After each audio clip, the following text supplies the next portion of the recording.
Il bell'impianto di Concordia Sagittaria ha ospitato le finali di Under 13 femminile e maschile della provincia di Venezia. Una tradizione che si rinnova per la locale società e l'amministrazione comunale che festeggia nel 2011 l'anno del volontariato. Abbiamo la fortuna di avere un impianto eccezionale. Speriamo che entro l'anno di sistemare anche la parte sopra le tribune, c'è già il preventivo, c'è già tutto.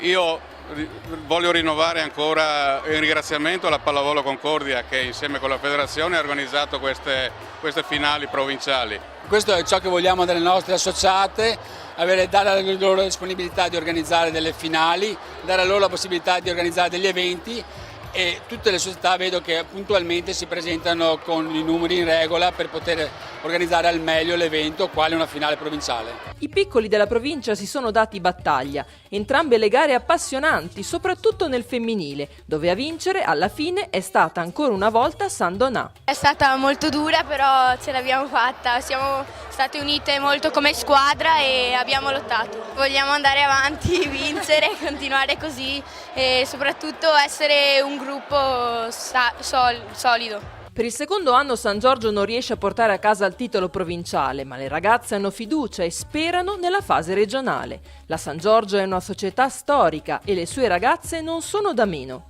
Sì, speriamo di diventare storiche anche noi, però faremo di tutto, insomma. Speravamo di vincere, però non abbiamo abbiamo dato il massimo, abbiamo fatto tutto quello che potevamo, però alla fine ci rifaremo al regionale. Anche in campo maschile a vincere è San Donà. La sconfitta netta brucia il Pool Brenta che scappa via al termine della partita. Il secondo posto e quindi l'accesso alla fase regionale non basta a consolare i ragazzi. Tanta soddisfazione invece tra le fila dei vincitori. Questa squadra la conoscevamo già perché l'avevamo incontrata in campionato, dove avevamo vinto sia l'andata che il ritorno. La finale è stata una bella partita, abbiamo dominato. Gli avversari ci tenevano un po' per il risultato in campionato.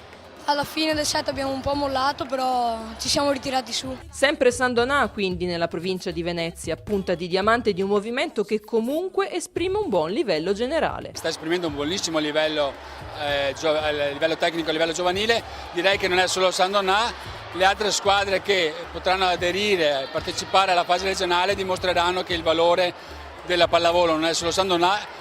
È vero che San Donà in questo momento qua è la punta d'eccellenza sia nel maschile che nel femminile della pallavolo veneziana. Tante le finali andate in archivio, ma tanti ancora gli appuntamenti in programma. Per quanto riguarda il resto dell'attività giovanile, direi che adesso i prossimi due appuntamenti sono il 7 di maggio in quel di Bibione con la finale Under 12 e l'8 di maggio con la finale Under 11, quindi altri due appuntamenti. Dopodiché cominceremo tutte quante le varie iniziative, i vari eventi organizzati con il Comitato FIBA di Venezia, a partire dai giochi sportivi studenteschi, le finali nazionali giochi sportivi studenteschi, la finale regionale Under 18 femminile e infine la finale nazionale Under 18 femminile che disputeremo a Noventa, San Donà e Fossalta di Piave.